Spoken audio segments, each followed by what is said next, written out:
ये है अनुभवी आंखें नेटवर्क और आप देख रहे हैं अनुभवी आंखें न्यूज। सच दिखाते हैं, छुपाते नहीं। चिराग पासवान कैबिनेट मंत्री ने किया जाति जनगणना का स्वागत। लोक जनशक्ति पार्टी रामविलास के राष्ट्रीय अध्यक्ष व सह केंद्रीय मंत्री चिराग पासवान ने डॉक्टर अंबेडकर नेशनल सेंटर में पत्रकारों को संबोधित करते हुए जाति जनगणना एवं ऐतिहासिक फैसला में और मेरी पार्टी की ओर से मैं अपने प्रधानमंत्री श्री नरेंद्र मोदी जी का दिल से धन्यवाद करता हूं। उन्होंने कहा कि आज मजदूर दिवस भी है और इस जाति जनगणना से देश में व्यवस्था बनेगी और कार्य प्रगति पर होंगे। धन्यवाद। आप सब इस महत्वपूर्ण प्रेस वार्ता में यहाँ सम्मिलित हुए। आप सब जानते हैं कि कल एनडीए की सरकार, मौजूदा प्रधानमंत्री नरेंद्र मोदी जी के नेतृत्व वाली सरकार में एक अत्यंत महत्वपूर्ण फैसला लिया गया है और ये फैसला मुझे याद दिलाता है मेरे नेता, मेरे पिता आदरणीय रामविलास पासवान जी के विचारों को। 1960 के दशक में जब मेरे नेता राजनीति में आ रहे थे, उस वक्त लोहिया जी के विचारों पे चलने वाली पार्टी संयुक्त सोशलिस्ट पार्टी, और उसी पार्टी से पहली बार उन्होंने चुनाव लड़ा। 69 में पहली बार वो विधायक बने और मुझे याद है वो कुछ पंक्तियों को कई बार दोहराते थे और मुझे पूरा विश्वास है कि आप सबने भी उसको कई बार सुना होगा। पार्लियामेंट में भी उन्होंने कई बार उन पंक्तियों को दोहराया था और वो उस पार्टी की सोच हुआ करती थी, लोहिया जी के विचारों की सोच हुआ करती थी कि संसोपा ने बांधी गांठ, पिछड़ा पावे 100 में 60। आज मुझे लगता है कि उस विचार को पूरा करने के लिए, इस नारे को पूरा करने के लिए एक अत्यंत महत्वपूर्ण फैसला मौजूदा सरकार के द्वारा लिया गया है और ये इच्छा शक्ति मौजूदा प्रधानमंत्री आदरणीय नरेंद्र मोदी जी में ही हो सकती है कि वो इतना मजबूत कदम, जो सही मायनों में सामाजिक न्याय को मजबूती देने का काम करता है, ये कदम आज उन्होंने उठाने का काम किया। सबसे पहले तो मैं अपनी तरफ से, मेरी पार्टी लोक जनशक्ति पार्टी रामविलास की तरफ से, मैं मेरे प्रधानमंत्री जी का हृदय से आभार प्रकट करता हूँ कि आज उन्होंने एक ऐतिहासिक फैसला लेते हुए, क्योंकि दशकों से इसके ऊपर राजनीति होती रही है और तमाम राजनीतिक दलों ने समय समय पर इसको एक राजनीतिक हथियार बनाने का प्रयास किया। हम सब ने देखा कि जब जब चुनाव आते हैं या अलग अलग राज्यों में चुनाव आते हैं तो सिर्फ जाति आधारित जनगणना को जितने भी विपक्ष के दल हैं उन्होंने इसको मुद्दा बनाकर मजबूती से उठाने का काम किया। और विपक्ष में खास तौर पर ऐसी प्रमुख पार्टियां, कांग्रेस सबसे बड़ी पार्टी, राजद, सपा जैसी पार्टियां, ये वो पार्टियां हैं जिन्होंने हमेशा इसके लिए बोलने का तो काम किया पर इसको चरितार्थ करने के लिए कतई कभी कोई प्रयास नहीं किया। आखिरी बार जातीय जनगणना हुई थी 1931 में, 1931 में। लगभग 100 साल आज होने को आए। 47 में देश आज़ाद हो गया। तो जिन लोगों को इस बात की चिंता है, आज़ादी के बाद अधिकांश समय तक केंद्र की सत्ता में कौन लोग थे? अगर मैं कांग्रेस का नाम लेके जिक्र करूं तो क्या आज़ादी के बाद अधिकांश समय तक कांग्रेस सत्ता में थी, केंद्र की सत्ता में थी? अलग अलग राज्यों में इनके अपने मुख्यमंत्री थे, पूर्ण बहुमत की सरकारें उन राज्यों में इनकी थी। अगर ये लोग चाहते, ईमानदारी से चाहते तो इसको करवा देते, पर इन्होंने कभी इसको करवाने का काम नहीं किया। जनगणना तो छोड़िए, इन्होंने अपने अपने राज्यों में जहां पे इनके मुख्यमंत्री थे वहां पे इन्होंने सर्वे तक कराने का काम नहीं किया, क्योंकि जनगणना पूरी तरीके से केंद्र सरकार के अधिकार का विषय है और जिन जिन राज्यों में हुआ है वो सर्वे के माध्यम से हुआ और कुछ राज्यों में तो बिना पारदर्शिता के हुआ। भगवान जाने कि उसमें कितनी सच्चाई है और कितने सही ढंग से इन्होंने किया है या नहीं किया।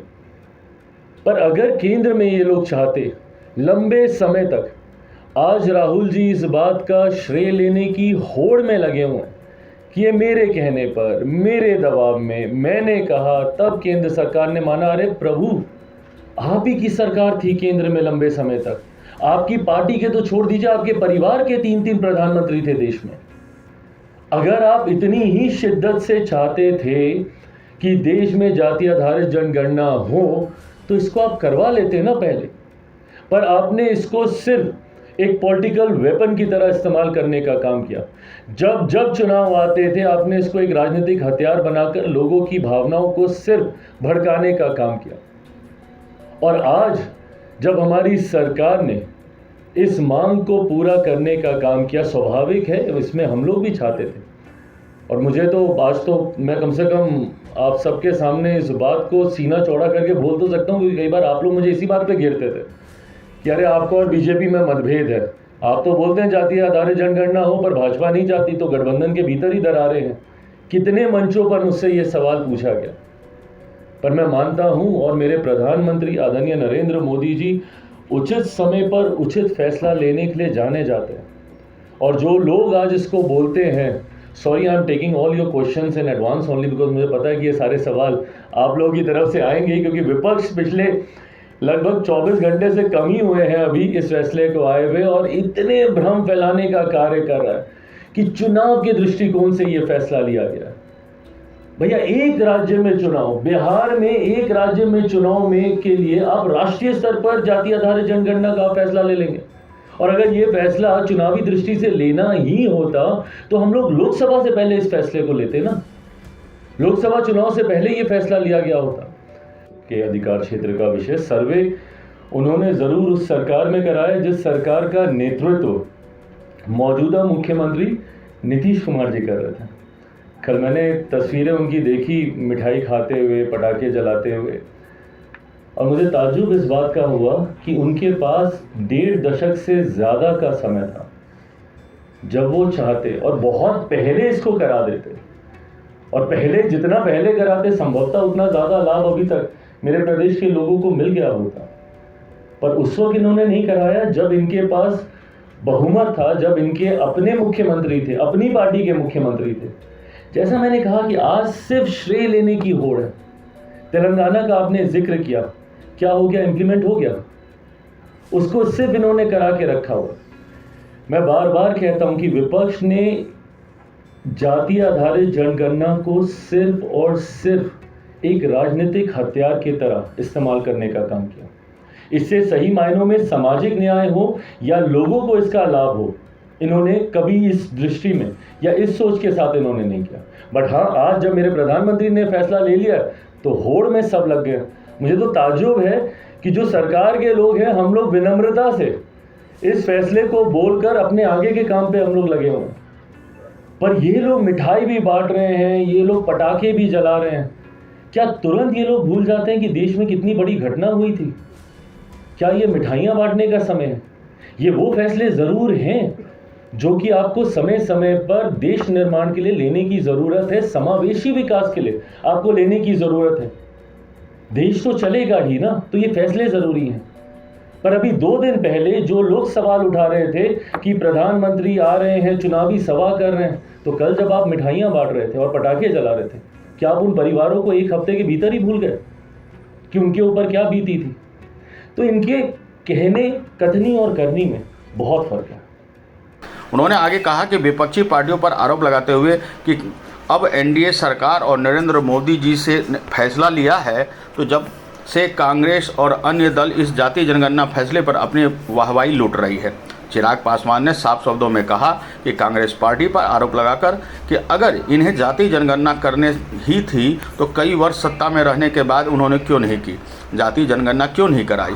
जातीय जनगणना के नाम पर राजनीति करना और जनता को बेवकूफ़ बनाना इनका काम था। अब मौजूदा एनडीए सरकार और नरेंद्र मोदी ने यह ऐतिहासिक फैसला किया है और हम और हमारी पार्टी को दिल से धन्यवाद हम देते हैं। निश्चित रूप से इससे आम जनता लाभान्वित होंगे। राजधानी दिल्ली से अजीत कुमार की रिपोर्ट। तो आज के लिए इतना ही। हमारे साथ बने रहिए और देखते रहिए अनुभवी आंखें न्यूज और पढ़ते रहिए अनुभवी आंखें अखबार। सोशल साइट्स, ऑनलाइन चैनल पे जाकर आप हमारे चैनल्स को देख सकते हैं, लाइक और सब्सक्राइब भी कर दीजिए। दोस्तों, आप हमसे जुड़ने के लिए अपना पासपोर्ट साइज फोटो और एक आधार कार्ड की फोटोकॉपी हमें भेज दें और हमसे जुड़ें। हमारे से जुड़ने के लिए इस नंबर पे आप हमसे बात कीजिए। हमारा नंबर है 8826227802।